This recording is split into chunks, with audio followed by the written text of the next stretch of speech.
দেখুন, অনেক সময় দেখা যায় কারণে অকারণে অফিসে, বাড়িতে যেকোনো স্থানে কারোর সঙ্গে না কারোর সঙ্গে ঝগড়া হয়ে যাচ্ছে, কোনো গোলমাল বেঁধে যাচ্ছে। এরকম সময় কি হয়? অনেক সময় আপনারা মানসিকভাবে খুব কষ্ট পেয়ে যান।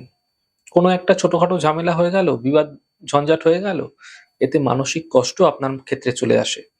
যদি চাইছেন সেই সম্পর্ক যাদের সঙ্গে ঝুট-ঝামেলা হয়ে গেছে তাদের সঙ্গে তো সম্পর্কটা কিছুটা তিক্ততা হয়ে গেছে।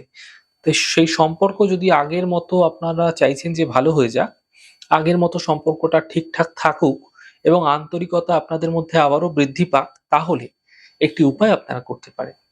২ টি লবঙ্গ, ২ টি এলাচ একসঙ্গে বেটে নিয়ে সেই মিশ্রণের একটি টিপ তৈরি করবেন।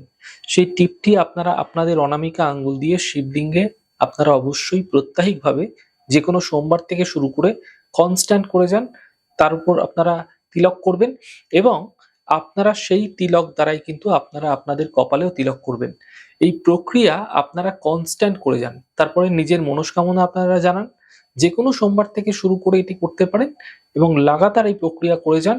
দেখুন অবশ্যই আপনারা তাদের সঙ্গে যাদের সঙ্গে বিবাদ হয়ে গেছে, ঝঞ্ঝাট হয়ে গেছে, তাদের সঙ্গে কিন্তু সম্পর্ক আবার ভালো হয়ে যেতে দেখতে পাবেন।